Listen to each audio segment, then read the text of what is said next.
अच्छा भैया, हम व्यास पप्पू कुमार यादव एक बहुत सुंदर छठी गीत लेके आ रहल बानी। अभिराज डीजे म्यूजिक कंपनी में आम भोजपुरिया रोगपुरिया भाई के हार्दिक अभिनंदन प्रणाम नमस्कार करतनी।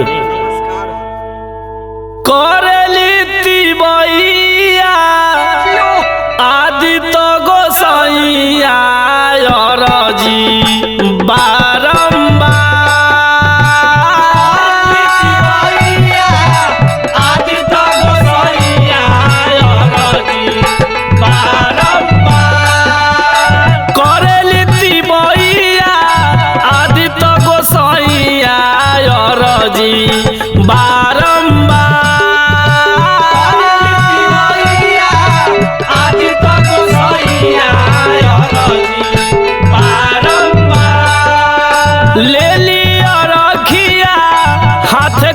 सुपावा होला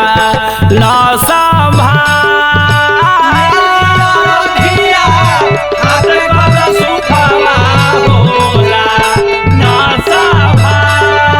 ले लिया रखिया हाथ कल सुपावा होला न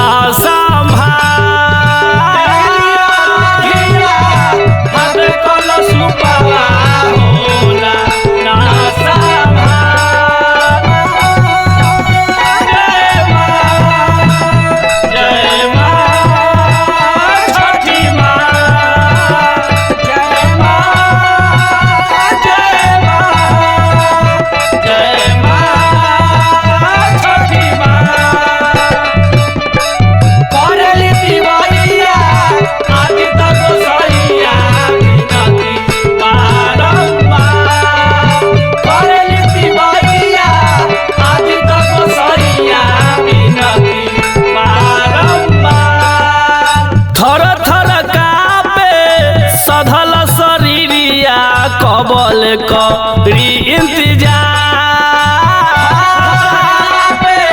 सधल शरीरिया कबल करी इंतजार थर थर कापे सधल शरीरिया कबल करी इंतजार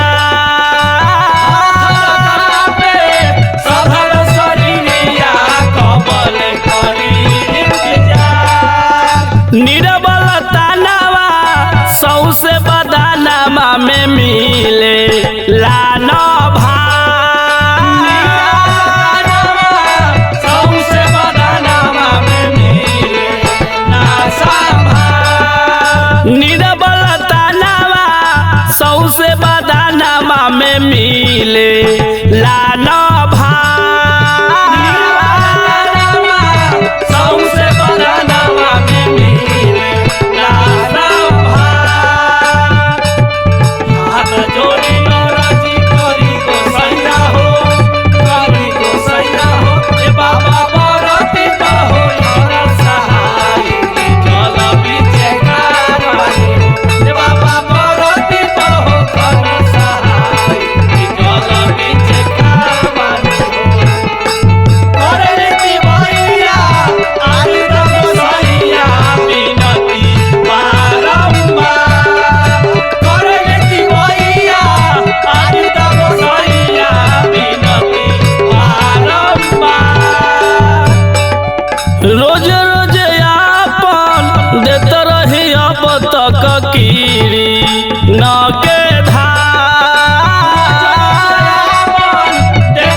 तन करेले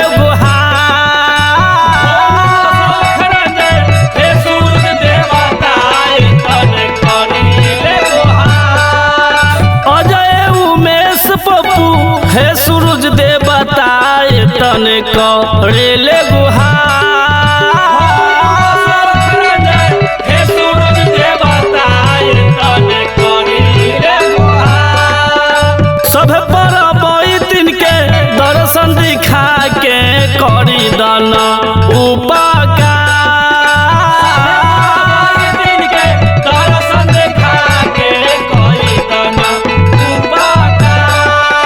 सभे पर बैतिन के दर्शन दिखा के करी दाना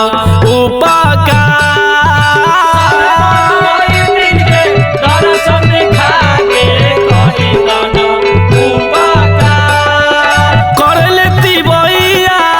आदित्य गोसाइया जी